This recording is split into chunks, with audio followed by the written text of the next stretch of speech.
All right. All right, guys. Welcome to the FIT Lifestyle Podcast, where we just talk about our super fitness stars.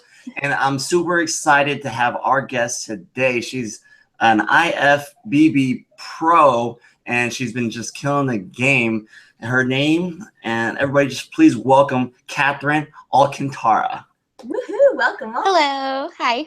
So, just kind of brief everybody about who you are and, just where you're at right now. Okay. So I started the fitness industry when it was my 5th year in college because, sometimes it does take 5 years to graduate. But I lost my dad when I was 21 years old. And when that was a really hard time in my life. And that whole year, it was really about finding myself again. And in college, of course, went that whole ritual where they're like freshman 15. And I was really just like enjoying my life and my college career with my friends. And I gained a lot of weight. And there was just one day where I went into Forever 21 with my little sisters who are 19 and 20 now. And they were buying like size 24. And it was hot for the summer and I was buying a size 28. And it just kind of gave me a reality check. Like, I don't want to buy these size pants kind of thing. And I majored in psychology, minored in bio. And I was taking this sports psychology class during that summer.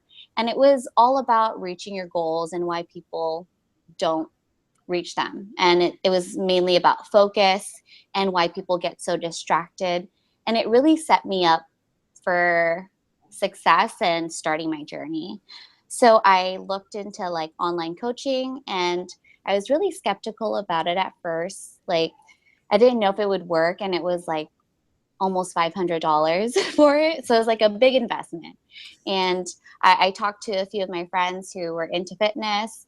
And I just was like, okay, well, if I'm going to invest $500, then I better make it worth it. Mm-hmm. So, I mean, that's how I got started. And it really helped me refocus on something to improve myself as I was like going through losing my dad. And it just like throughout the journey, it really helped me grow individually and become stronger as a person. I love that. Yeah. One, you just were able to put so much in such a short period of time. Like, I feel like I already know you just from that little intro. Yeah. Thank you for opening up with us. What do you do now? Like, I heard that you majored in psychology, minored in bio, which is crazy in itself. So what do you do for a living now? Okay, well, at first when when you graduate, you don't know what you're going to do with your life. And I really wanted to get into Alzheimer's at first, which is why I majored in those 2 areas. But we didn't have like neurobiology in San Jose State. So that was another option for me. So I was actually a therapist for autistic children for 3 years. And it was just because it was the only thing really related to the brain and like, neurotransmitters and how they don't receive certain things. And it really also opened up my life because I was making a difference in children's lives and helping them communicate with their parents, most importantly. And I worked with like 2 clients for 3 years, and I saw them like grow from 3 to 6 years old, and being with them since day one and making a big difference in their lives really helped me. Like, it was really rewarding. And then also building myself up in the fitness industry. But I just got, I was really burnt out from it. It's a lot of hard work. And I just didn't see myself doing it forever. But it was a really good learning experience for me. And I literally took a 360 turn and I work at Yelp now. So I actually help local businesses promote themselves and really, promote their business and make sure that, they're making an income. And a big part of that is that I'm sponsored by a lot of local businesses. So what was great is when I did get my pro card, I didn't have to be sponsored by, big corporate companies. I came from small companies who were just local. Mm-hmm. So, I mean, with that, it was a great achievement because a lot of the girls I was up against were sponsored by people who, paid for the show, promoted the show. So it was a really great accomplishment to know that even if, you know, you're not sponsored by a big company, you still have a chance. So yeah, that's what I do now. Awesome. Do you do any coaching online or personal training too? I've always thought about it, but time management within coaching too as well, and after everything else I do, it's really hard to fit in. So, and if I was going to do that, I would really want to dedicate my time and my effort to make sure that they're as successful as I was. So maybe in the future. So you said you were a size 28, right? So Yeah. can you give us like a perspective of like your height and that weight at that time and what you are kind of like now or on stage? Yeah. So at the time I was like 146 pounds. I'm 4'11" and 5 foot sometimes when I measure myself at competitions. I guess some water from my spine like disappears or something. But so yeah, I was 146 pounds, and with that, I guess pictures you can really hide if like you have a big stomach and stuff. A lot of my weight was in my stomach and my thighs, of course. And I'm full Filipino, so my mom and my grandma would always say like I'm too fat, or like why are my thighs too big, and you know, it's just really annoying. And I was never like this, you know. I was always really, I was into sports. I played sports in high school. I played for a traveling team as well. So I mean, with that, it was just like, it kind of shook me up, kind of thing. And I hated the way I looked in the mirror. So that's how I started. And in 12 weeks with my online coach, I lost 32 pounds. And it was a goal I set for myself to accomplish before my 23rd birthday. So on my 23rd birthday was like the last day of online coaching. And then I weighed myself. I lost 32 pounds. So I think I was 113 or around that weight at the time.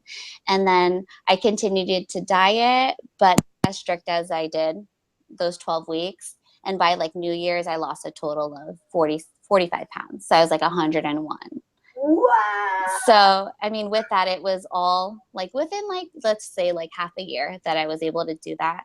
But it really took a lot. There's a lot of obstacles I had to overcome in order to really accomplish it. So, yeah. So what was that like? Now, mm-hmm. Yeah, go ahead. I was just gonna say, what was that trigger from like when you lost that weight and then you're like, I'm gonna go compete, you know? Yeah. So, I mean, at first, you know, you can't just, a lot of people, I feel like they crash diet and they expect to lose weight like right away. They want results. It really took me time to know that it takes time to lose weight. It takes time for the weight to be gone for a good period of time.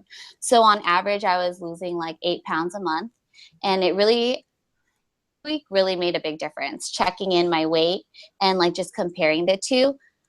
After losing like 8 pounds at the end of the month, it pushed me for more, and it really like drove me to know that I can do more than what I've been doing every single month, and figuring it out too, because going into the gym, I had no idea like what to do, how to lift weights. I literally YouTube video a lot of things, and I'd go into the gym and tell myself like, I don't want to look stupid. Everyone's going to look at me.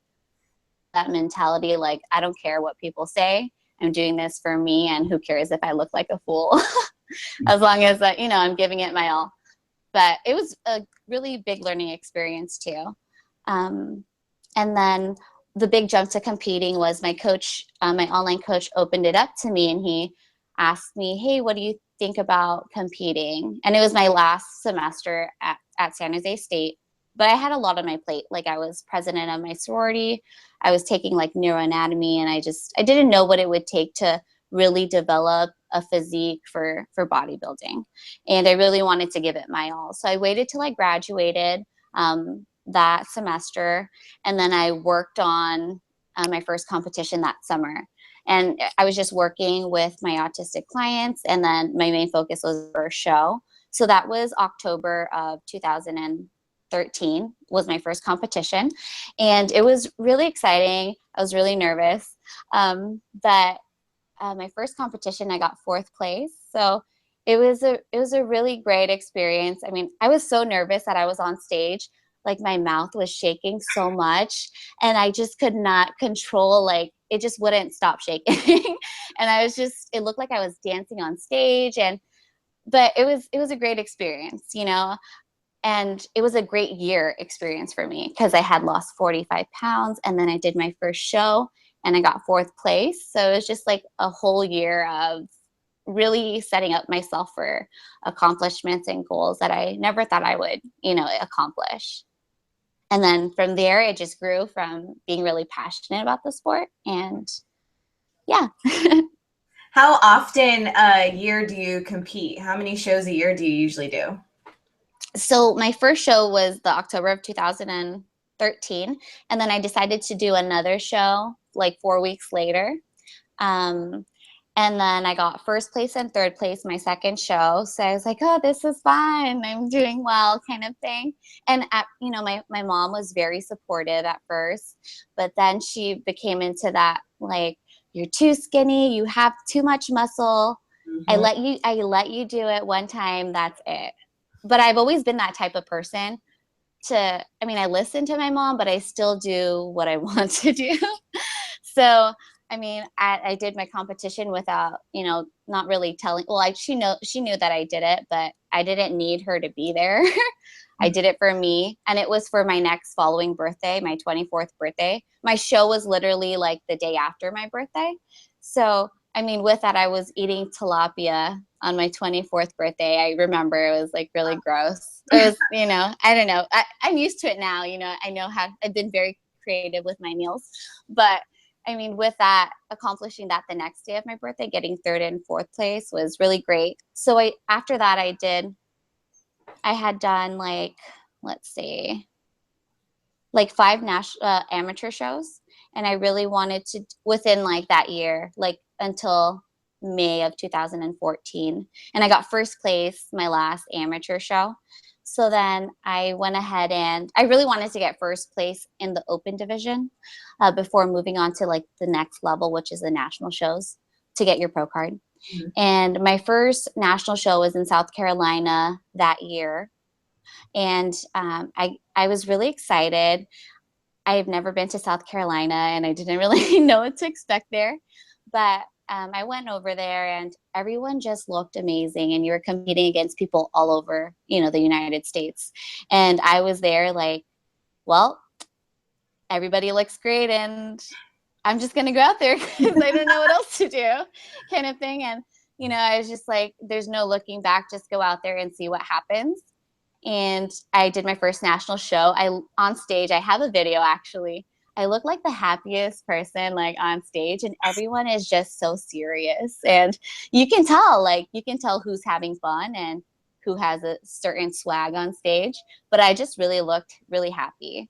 And I got 5th place my first national show. So that was like a big accomplishment for me because these girls have been competing, you know, for years trying to get their pro card. And it's just, you know, it's a pyramid. You just have to keep coming out. So since I got 5th place, my first national show, I had a new coach at the time, and I was like, there's something about me they like. So I took some time off that year, and then I did my next show at the end of the year in Miami. And I got 5th. Miami national show is one of the biggest shows for the national level. And there was about 50 girls in my class. So wow. You know, I was just like, well, like, you know, you just go out there. It's either you get it or you don't, and you just keep going. So that show, I actually got 5th place again. So I was like, hey, I got, you know, I'm doing well. And I was really appreciative of it. And every experience is just a learning opportunity to be better. So that was in 2014. And then my next year was that was the year that I did one more like amateur show locally, and then I hit the next national show again. It wasn't South Carolina, because South Carolina is, to get your pro card, you have to win your class, which is first place, and then you have to battle against each height class, and you have to get top 3. Oh my God. So it's like very like limited to get your pro card. And then every every national show, you have to get first place to get your pro card, and then sometimes top 2. So, I mean, with that, the chances are really slim, and, you know, you just have to keep going if you really want it. So my third national show that I did was in Chicago, and my grandmother actually lives there. So it was really nice. She only lived like 5 minutes away from the venue. Oh. And yeah, and I was really excited to see her because she's like my only grandparent who's still with us today. So it was really exciting. I got to like stay over at her house, and my third national show, I got second place. So it was like a great improvement since my first 2, getting 5th. Mm-hmm. And I was like so close, like when they were doing the awards and you're just the last 2 girls and they're about to announce like who gets their pro card. And it was funny because the girl who got it, she was also wearing like a red bikini, and they were like in the red bikini, and though we were both wearing the red bikini, right? But you know, it was a great experience. I felt like I gave my all.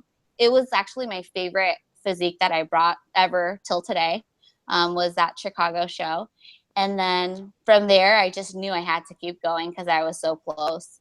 The next national show I did was in Las Vegas, which is the one that's coming up next week.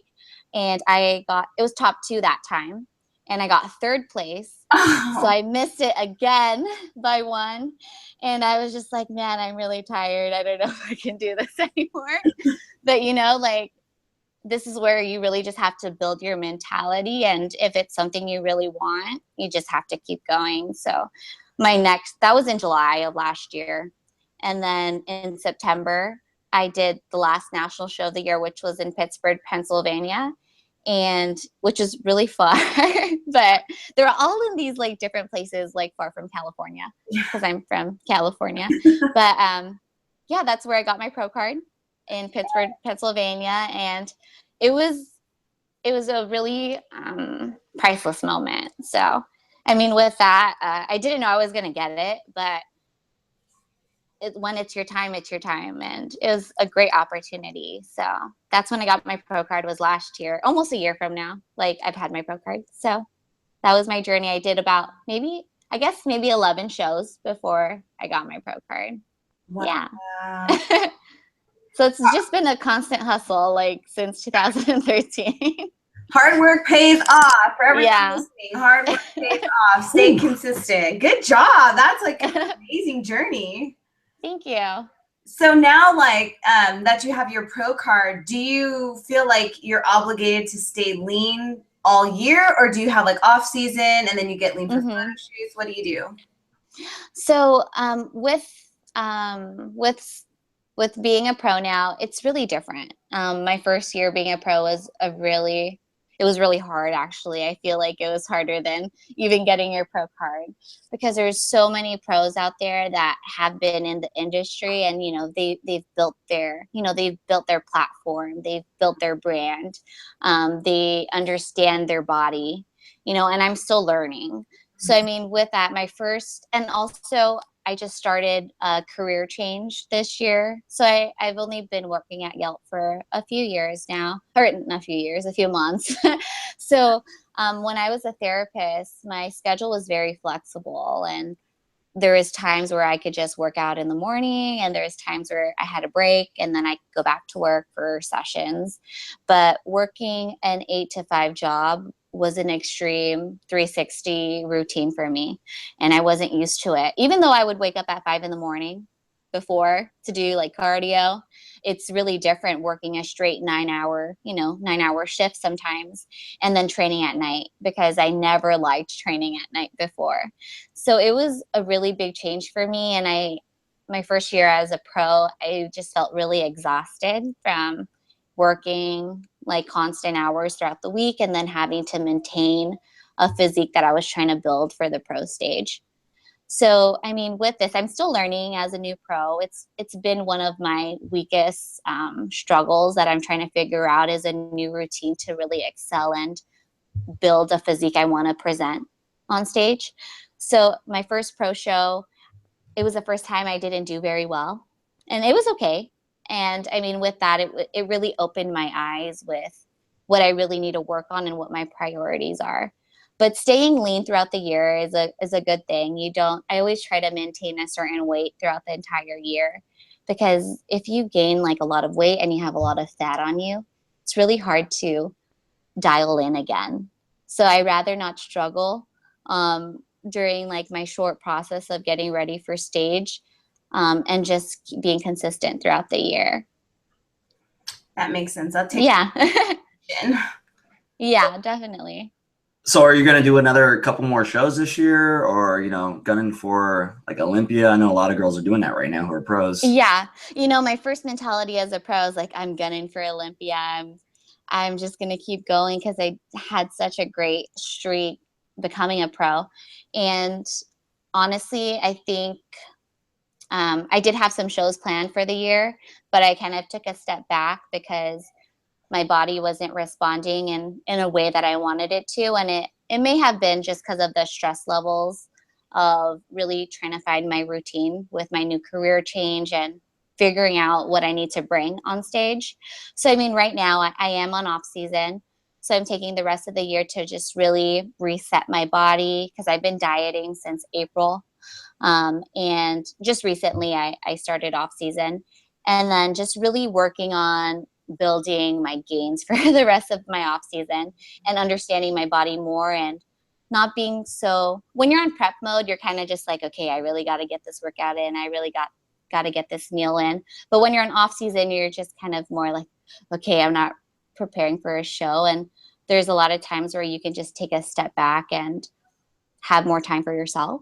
So that's what I'm doing for the rest of the year.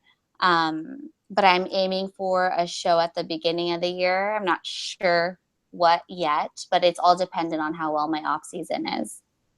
So how does that work? Like, I know you and Gerard or Jake or new relationship. Are you guys able to like go out to eat and enjoy it, or are you guys still kind of strict on your eating?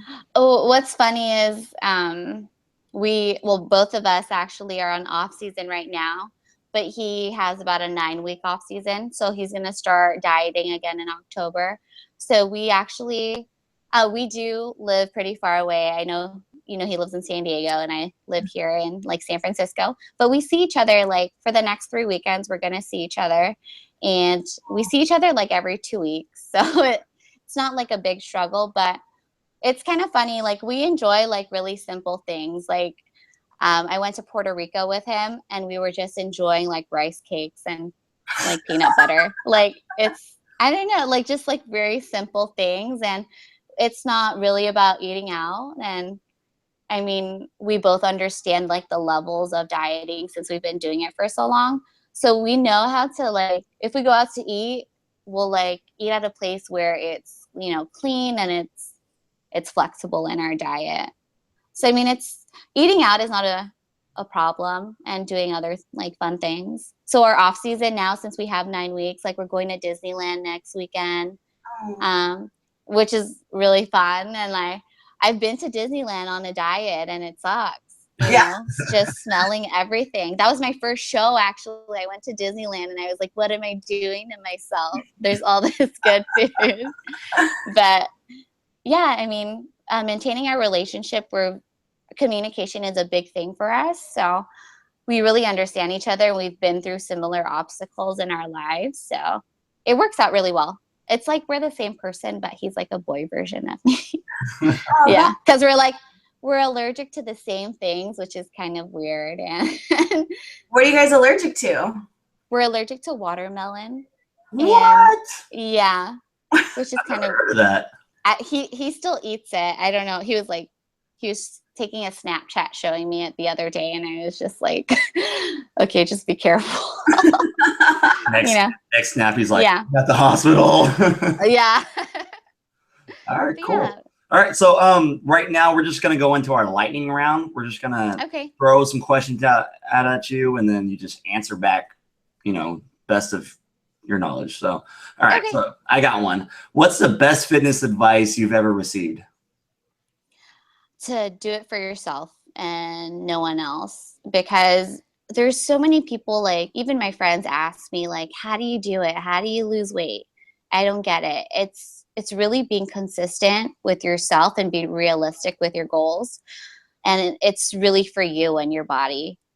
So, I mean, with that, you can cheat your way so many times throughout, being on a diet and being in fitness. But if you have a goal set for yourself, stick with it, be consistent, because the only time that you fail is if you're not consistent and honest with yourself on what you want to accomplish. Mm-hmm. So that's always been key for me, is just, I know how to say no to things. And that's just because that's what I've been able to build in my mindset, is that it's okay not to have like junk food every day and stuff. That, yeah, just being realistic with your goals every time you set them. Awesome. All right. So what is your can't live without supplement or vitamin that you have to have every single day? My can't live without supplement would be my Global Formulas Bio Support. It really helps you when you have carbs. So when you have a high carb day, it helps maintain your carb level and break down the carbs that you do intake. And also what's really cool is, I know you have a certain amount of protein you take a day, which is our Pro Zero bio formulas.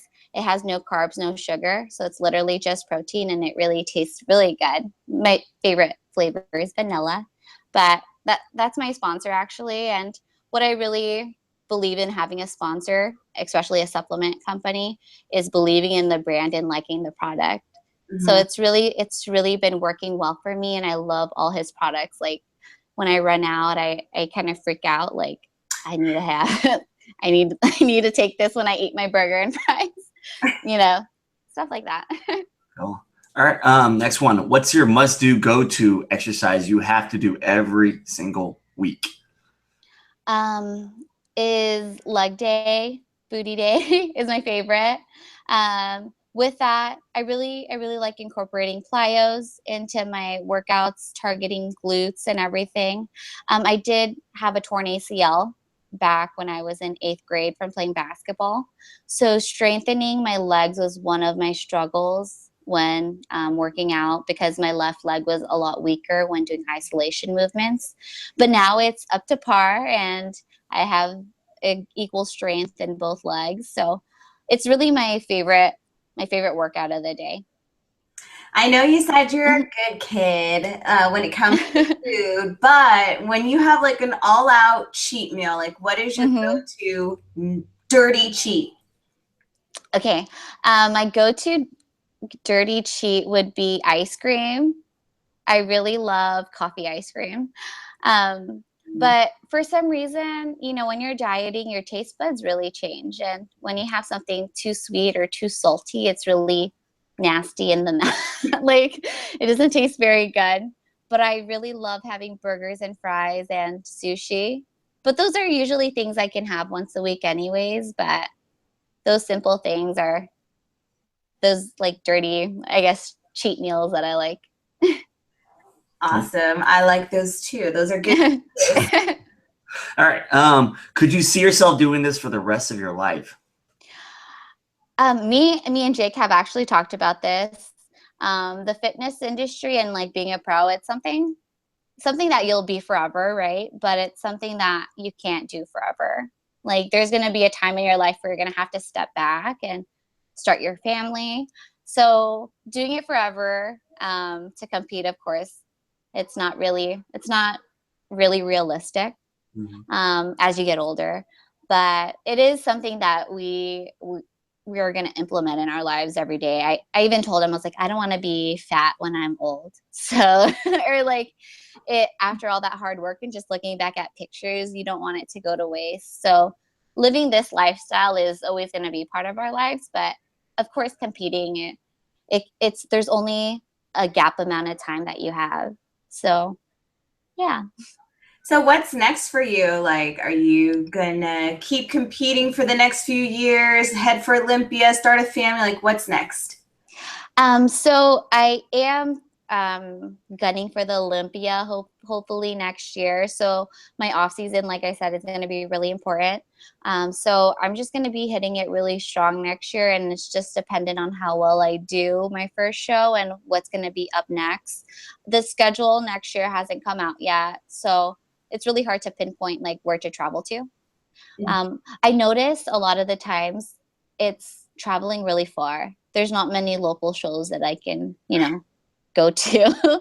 But I mean, with that, also up and coming, I'm just like thinking about experimenting with certain things and like cooking like protein donuts and stuff, which is what me and Jake are like. It's one of our like go-to like plans that we're like planning to do, like just experimenting with different things to make like health. You get really creative when you're on a diet. So we're planning to do that for our off season, is just like mixing different treats as a healthy treat, so that we can make it. But that's what I have so far. And in the next few years, I'm just going to see where I'm able to take my physique before marriage may come or building a family. But I still have some time, and I really want to travel the world before starting a family. Aww. Hopefully you get to do all of those things. Yeah.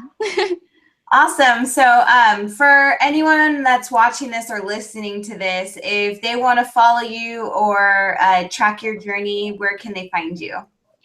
So they can find my Instagram. It's Katherine, KATHERRINEE. And I also have a Facebook, but it's not as active as my Instagram, of course. I also have a Snapchat, but those varies during the day, just depending on, it's so hard to watch everyone's snap nowadays. Mm-hmm. But I mean, the main place where you can find me is Instagram. And me and Jake are planning to start YouTube really soon, but we're just trying to figure out what gadgets to buy. So that will be up and coming. Awesome. Yeah. Thank you. Thank you for, coming on our show and just sharing everything that you had. And, like, we really appreciate it. Of course. It's my pleasure. Hopefully, we'll see you soon on the Olympia stage and you can come back and tell us all about it. Definitely. I'm more than happy to do that. Awesome. Cool. All right, you guys, that was Katherine. She's awesome. Check her out on Instagram, sometimes on Snapchat, but definitely on the Olympia stage in the future. So thanks again for joining us so much. We really appreciate you. Thank you. All right. So we're going to launch basically the whole podcast on iTunes and Stitcher and everything like that on August 1st. So we're lining up all the different interviews and stuff like that. And I can email you basically like a little flyer for yourself to basically kind of promote it. And, Okay. That sounds cool. Yeah. It's kind of cool just to get in the podcast world and having all these fitness, stars share their journey and stuff like that. Yeah. I mean, everyone's journey is different, and yeah, definitely. Cool. Awesome. So hopefully we'll be in touch again in the future and do a follow-up interview. Okay. Sounds great. Thank you so much for your time. Of course. Have a good day at work.